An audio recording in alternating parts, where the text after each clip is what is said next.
Friends, तो मैं आज आपको बताऊंगा कि आप कैसे अपने मोबाइल फ़ोन से घर बैठे इंग्लिश सीख सकते हो। जो भी अपने मोबाइल फ़ोन से, या आपको कुछ भी नहीं आता हो, कुछ भी नहीं, आपको लिखना नहीं आता हो, पढ़ना नहीं आता हो, तो भी आप अंग्रेजी सीख सकते हो।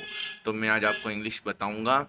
आपको सबसे पहले तो ये ऐप मैंने जो डाउनलोड कर रखा है, आप प्ले स्टोर से डाउनलोड कर सकते हो। ये मैं बता देता हूँ। ये ऐप है, ये दो ऐप हैं। एक तो ये इंग्लिश स्पीकिंग, आप ये भी कर सकते हो। मान लो आपको ये नहीं करना हो, ये वाला ऐप आप प्ले स्टोर पर लिखो वो इंग्लिश स्पीकिंग कोर्स 30 दिनों में, या एक ये केक ऐप भी डाउनलोड कर सकते हो। इस ऐप का नाम है केक, और एक ये ऐप, आप इन दोनों को डाउनलोड कर सकते हो। अब जैसे मैंने तो डाउनलोड कर रखा है, तो मैं अभी कर लेता हूँ ओपन। फर्स्ट वाले को मैं कर लेता हूँ ओपन, इस वाले को ओपन कर लूँ। ओपन किया। आपको ओपन करोगे तो ये इंटरफेस खुलेगा। इस इंटरफेस में आपको, आप शुरुआती करना चाहते हो, शुरुआत से पढ़ना चाहते हो, तो आप शुरुआत से पढ़ सकते हो। मध्यम, आपको कुछ इंग्लिश आता है और आप मध्यम से पढ़ना चाहते हो, तो मध्यम से भी पढ़ सकते हो। और मान लो आप ग्रेजुएशन हो, तो आप उन्नत से भी पढ़ सकते हो। जैसे मैं शुरुआती हूँ, मुझे कुछ नहीं आता, ABCD भी नहीं आती, तो मैं शुरुआती कर लेता हूँ। ये शुरुआती ये रहा, तो मुझे इस पर क्लिक करना है। जैसे मैं यहाँ पर क्लिक करूँगा, ये बताएगा परिचय व्याकरण का महत्व। आपको कुछ नहीं करना है, Day 1 लिखा होगा, Day 1 पर क्लिक करना है। ये Day 1 लिख रखा है, आपको यहाँ पर सिंपल सा क्लिक करना है। जैसे ही आप क्लिक करोगे, तो ये आपको बताएगा कि तकनीक आप मुहावरे सुनना चाहते हो, ग्रामर देखना चाहता हूँ, दैनिक कुछ देखना चाहते हो, तो मैं कर लेता हूँ व्याकरण। व्याकरण पे आप जैसे ही क्लिक करोगे, मूलभूत अंग्रेजी का पार्ट 1 आ जाएगा। आप पार्ट 1 को अच्छे से पढ़ सकते हो। आप किसी से कुछ मांग रहे हो, अभी क्वेश्चन क्या पूछता है, आप किसी से कुछ मांग रहे हो, तो उसे क्या कहना चाहिए? प्लीज। आप किसी से कुछ मांग रहे हो, तो आपको प्लीज कहना चाहिए, प्लीज या काइंडली। आपको ये दो वर्ड का यूज करना चाहिए। अब आते हैं अगले टॉपिक पर। अब आपका ये होता है, आपको कुछ दिया गया या आपकी किसी बात को महत्व दिया गया, तो आपको बोलना है थैंक्स। कोई बच्चे कह रहे हैं कि आप सही बोल रहे हो, अच्छे हो आप, तो आपको थैंक्स बोलना चाहिए। आप धीरे धीरे इंग्लिश सीखोगे, अचानक से कोई भी ऊपर नहीं सीख सकता है। आप धीरे धीरे से इंग्लिश सीखोगे। धीरे धीरे मैं ही सीख रहा हूँ। अब इसमें आता है आपके, ये आपको बता रहा, अगर आपको कोई आपका धन्यवाद करे, तो आपको क्या बोले, करे तो क्या कहें? आपको वेलकम, या मेंशन नोट, माय प्लेजर, आप ये इट्स ओके, इन शब्दों का प्रयोग कर सकते हैं।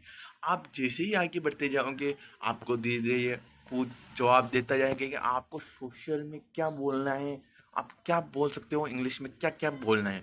अगर कोई आपसे पूछे हाउ एर यू, हाउ एर यू, हु एर यू, हाउ एर यू, तो आमतौर पर आप कहते हैं आई एम फाइन। लेकिन साथ ही साथ आपको उसे व्यक्ति का हालचाल की पूछना चाहिए। पूछना चाहिए, आप क्या कह सकते हो? I am fine, what about you, यानी मैं तो ठीक हूं, तुम कैसे हो? I am fine, what about you, I am fine, मैं ठीक हूं, व्हाट अबाउट यू, आप कैसे हो? अब आपको यहाँ आएगा great you till, fine and you, हम ठीक हैं। अब जैसे आप नीचे आओगे, आपके यहाँ हर एक ऑप्शन मिल जाएगा। अब ये आ जाते हैं हमने अगले टॉपिक पर। अगर आप किसी की बातचीत में ही रोक कर अपनी बात कहना चाहते हो, तो कुछ इस तरह कहिए। मान लो कोई आपका दोस्त या कोई भी बीच में बात कह रहा है, आपको बीच में बात करनी है उससे, तो आप क्या कहोगे? Sorry to interpret you, sorry to interpret you, या आप ये भी कह सकते हो सॉरी टू इंटरवीनी। आप ये दो वर्ड को यूज कर सकते हो। अब आप जाते हैं नीचे। आप जैसे नीचे आओगे, ये सेंटेंस टाइप करेगा। दूसरे वर्गीकरण के अनुसार वाक्य निम्नलिखित 4 प्रकार के होते हैं। सेंटेंस के प्रकार, उदाहरण, सेंटेंस टाइप, एग्जाम्पल, ये दोनों बताएगा। सकारात्मक, नकारात्मक सेंटेंस, प्रश्नवाचक सेंटेंस, नकारात्मक प्रश्नवाचक सेंटेंस, आप ये देख सकते हो।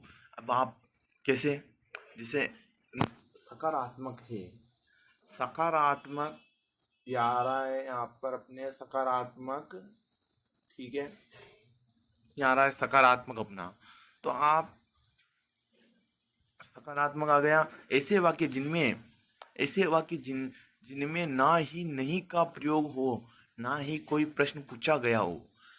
राम एक अच्छा लड़का है, तो इसमें क्वेश्चन नहीं आ रहा है, तो ये क्या है, सकारात्मक। ये क्या है, सकारात्मक।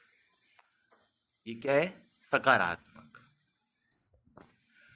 राम एक अच्छा लड़का है, इसमें कोई नहीं का प्रयोग नहीं हुआ है, ना ही कोई प्रश्न पूछा गया है, तो राम एक अच्छा लड़का है, तो ये हो गया सकारात्मक। किसी में पूछा गया हो व्हाट इज योर नेम, वो क्वेश्चन पूछ रहा है, तो ये होगा नकारात्मक।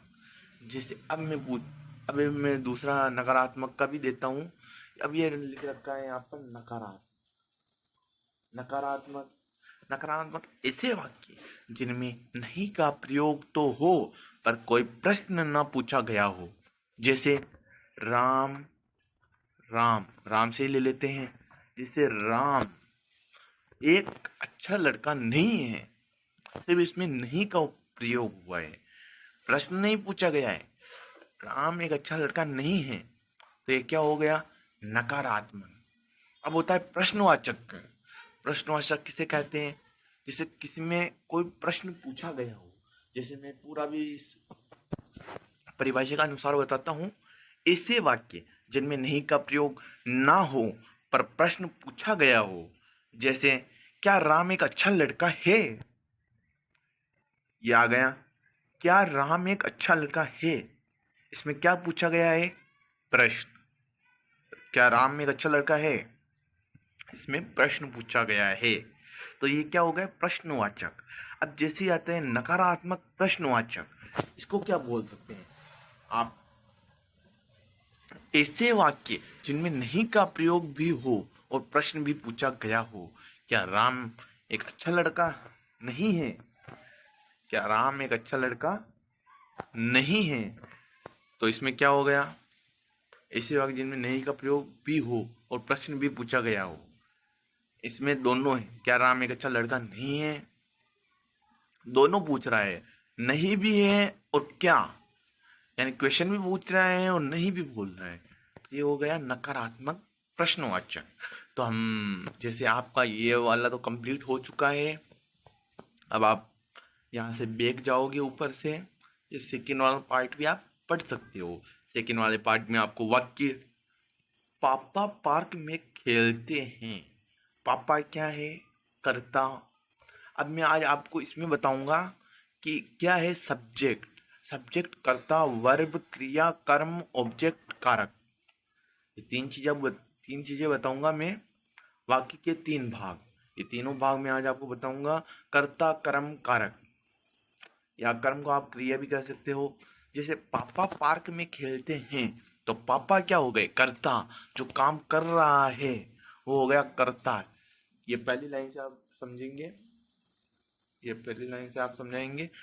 पापा पार्क में खेलते हैं, पापा क्या करते हैं, खेलते हैं, तो कर्ता कौन है, पापा। कारक, किस स्थान, किस जगह पर, पार्क पर। मुख्य कर्म क्या है उनका, जो कार्य कर रहे हैं, क्या कर रहे हैं, खेलते हैं, तो ये हो गया अपना कर्ता, कारक, मुख्य कर्म। अब आता है मैं तुम्हें याद करता हूं, तो मैं आएगा कर्ता में। कर्ता कौन है, मैं, नाम नहीं दिया है यहाँ पर, समझना बच्चों, नाम नहीं दिया है यहाँ पर, तो कर्ता आएगा मैं। अब कारक में क्या आएगा, मैं तुम्हें याद करता हूं, तो तुम, कारक में आएगा तुम। अब आ जाएगा मेन वर्ब, वर्ब यानी वो क्या क्रिया कर रहा है, कर्म, कर्म यानी क्या क्रिया कर रहा है, उसकी मेन क्रिया क्या है, याद करना। वो तुम्हें याद कर, मैं तुम्हें याद करता हूँ, तो क्या कर रहा है, याद। अब आएगा राम आएगा, तो कर्ता कौन हुआ? राम। कारक तो कुछ नहीं है, क्या है? आएगा, आना। क्या है? कर्म क्रिया है एक तरह की। अब आता है रश्मि की 4 बहनें थी। रश्मि रश्मि की 4 बहनें थी। रश्मि रश्मि क्या है? कर्ता। मेन किस पर ऑब्जेक्ट हुआ है? ऑब्जेक्ट किस पर है? 4 बहनें। रश्मि की 4 बहनें, तो कारक हो गया 4 बहनें। अब मुख्य कर्म तो कुछ है ही नहीं। अब आ जाते हैं नीचे। अब आता है सिंगुलर और प्लूरल। एक वचन, बहुवचन। एक वचन बहुवचन में तो आप ही जानते हो। जैसे एक वचन बहुवचन में सबसे पहला मैं दे देता हूँ, जैसे ये पूरी सारणी में बता देता हूँ अभी। जैसे फर्स्ट वाला ऑप्शन देते हैं हम, एक लड़का है। राम एक लड़का है, एक वचन हो गया। श्याम एक लड़का है, एक वचन हो गया। राम एंड श्याम एक से ज्यादा यानी 2 बच्चे हैं, तो वो क्या हो गया? बहुवचन, प्लूरल, बहुवचन हो गया। अब जैसे दिस, यह है, ये एक के लिए, दिस एक के लिए आता है। देस, यह एक से ज्यादा के लिए आता है। दैट, यहाँ रहा है बच्चों दैट। आपको दिख नहीं रहा होगा, मैंने ब्रश कर दिया है, हटा देता हूँ। दैट, हम इस लाइन में चल रहे हैं। दैट, वह वो एक के लिए। दैट, दोस्त। सॉरी बच्चों, ये गलती हो गई मुझसे।